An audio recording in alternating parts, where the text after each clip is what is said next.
What did the Supreme Lord of the Underworld create? How did a water spirit undergo a transformation into a goddess of protection? What sets Ukrainian werewolves apart from their European counterparts? And who comes to the rescue of people during hailstorms in Carpathian villages? Hello, I'm Nick Lysytsky. This is Encyclopedia of Ukrainian Mythology, a show about incredible characters and extraordinary phenomena.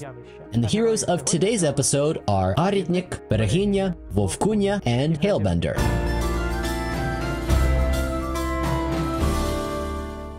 Aritnik is the supreme deity of the underworld in Hutzul mythology. He's older than the world itself, but possesses entirely human traits. So Aritnik is imagined as an ancient yet still powerful old man. It's believed that Aritnik dwells in hell, bound in chains, awaiting the end of the world. When he rattles these chains, earthquakes occur. However, it wasn't always this way.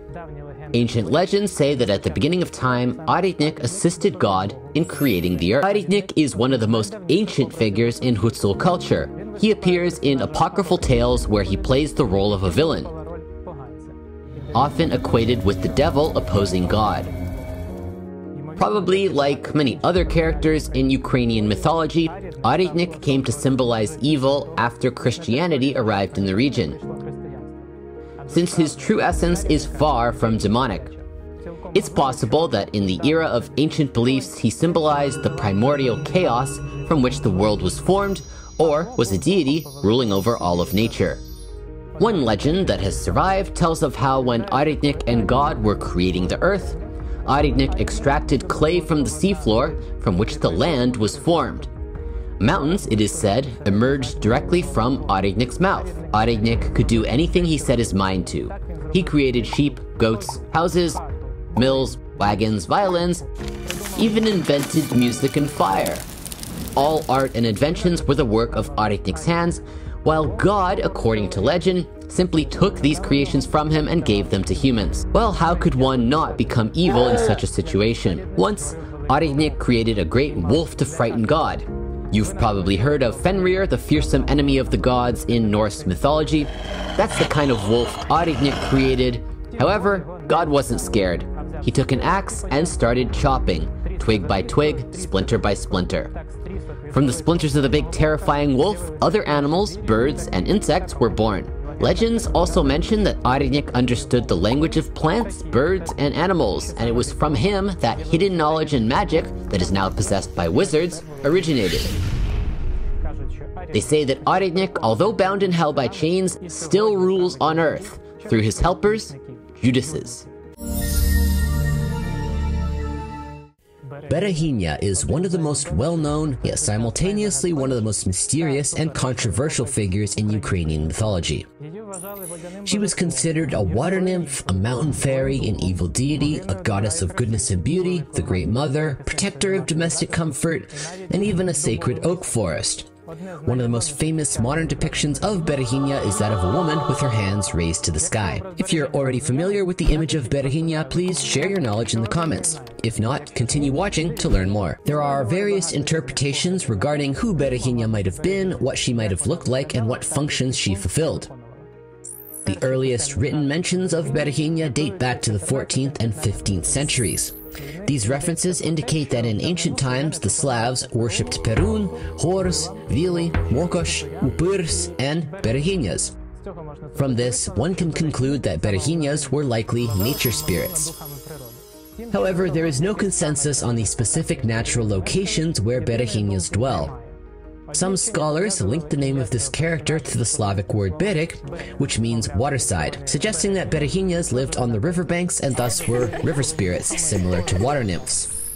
Others pointed out that the older meaning of the word bereg is mountain or hill, leading to the theory that Berehinyas could have been mountain spirits, thus making the comparison to water nymphs questionable. Some argued that it had nothing to do with bereg, but with the word oberehanya, that means protection. So Berehinya could be a benevolent protective deity opposing the evil spirits Upyrs. Others claim that Berehinya was not a mythical being at all, but a role that women played during agricultural rituals in certain regions of Ukraine. By the way, I'll tell you about Upyrs in one of the upcoming videos, so be sure to subscribe to this channel so you don't miss it. The academic debate was rather dull since there were no detailed descriptions of berahinyas and their functions, and all versions were mere guesses and assumptions. However, towards the end of the 20th century, Ukrainian writers added new dimensions to the myth. Thanks to some of them, the image of berahinya took on an entirely new meaning: a goddess protector, the mother of all things earthly, and almost the patroness of Ukraine and the embodiment of femininity. During a wave of national revival, berahinya quickly became a popular symbol. Claims arose that she was an ancient Ukrainian goddess, and her image, a woman with hands raised to the sky, could be found among artifacts of the Tripolian culture and in traditional embroidery. Some even suggested that the national emblem, the trident, was a transformed berahinya. Of course, scholars debunk all these versions, but it doesn't stop the modern image of berahinya from remaining highly popular in Ukraine. After all, let's admit it, a goddess protector and the Great Mother look much more intriguing than a water or mountain spirit. As Voltaire once said, if God did not exist, it would be necessary to invent him. It seems that the mythical figure of berahinya has undergone precisely such a transformation. So which version of berahinya do you prefer? And what are your thoughts on the debate about her origins? Write it in the comments. Vovkunya is a wolf girl, an extraordinary figure in Ukrainian mythology.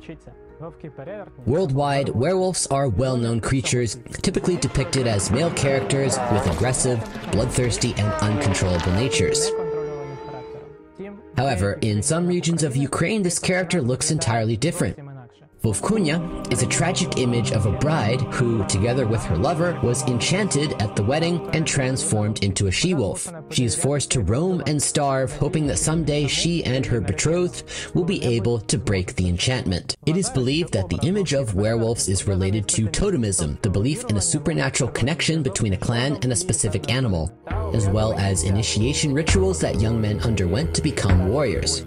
This is why mythic werewolves, or as they are called in Ukrainian mythology, vovkulaki or vovkuni, are predominantly male characters. In Ukraine, the belief in a person's ability to transform into a wolf is one of the oldest in the world.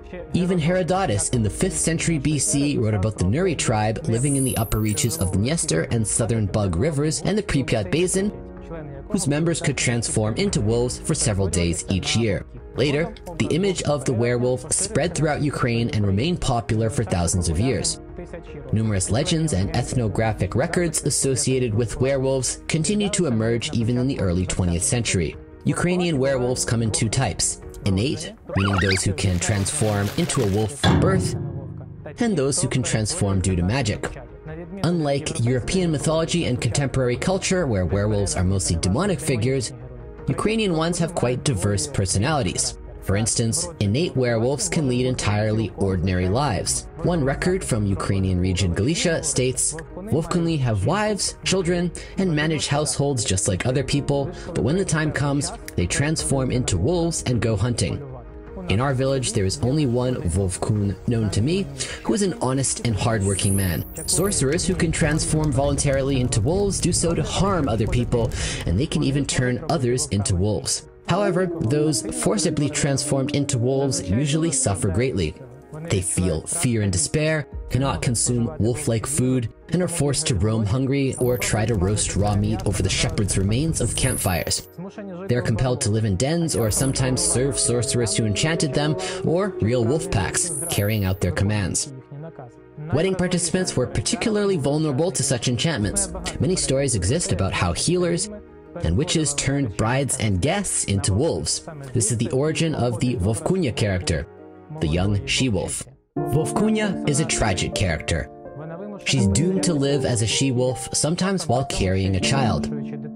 Even if her relatives manage to find her and break the enchantment, the bridegroom remains a wild wolf. So Vovkunya must endure loneliness, hoping to eventually find him and restore his human form and her beloved to her. Hailbender, or Redivnik in Ukrainian, a hero of Ukrainian mythology who can disperse clouds and thus save villages from storms and hail. Hail is a terrifying natural disaster for agriculture, as it can destroy all crops in a matter of minutes. In the Hutsul region, it was believed for a long time that hail was sent by the devil, or evil sorcerers, black magicians. They would transform water into ice and crush it, while the souls of murderers and suicides scattered hail clouds to harm people. To counter them, rural communities would hire a special individual, hailbender.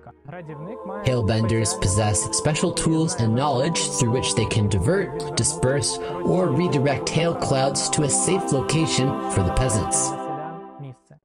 Hailbenders can be innate with the appropriate abilities or trained. Anyone wishing to become a hailbender must possess a hail rod.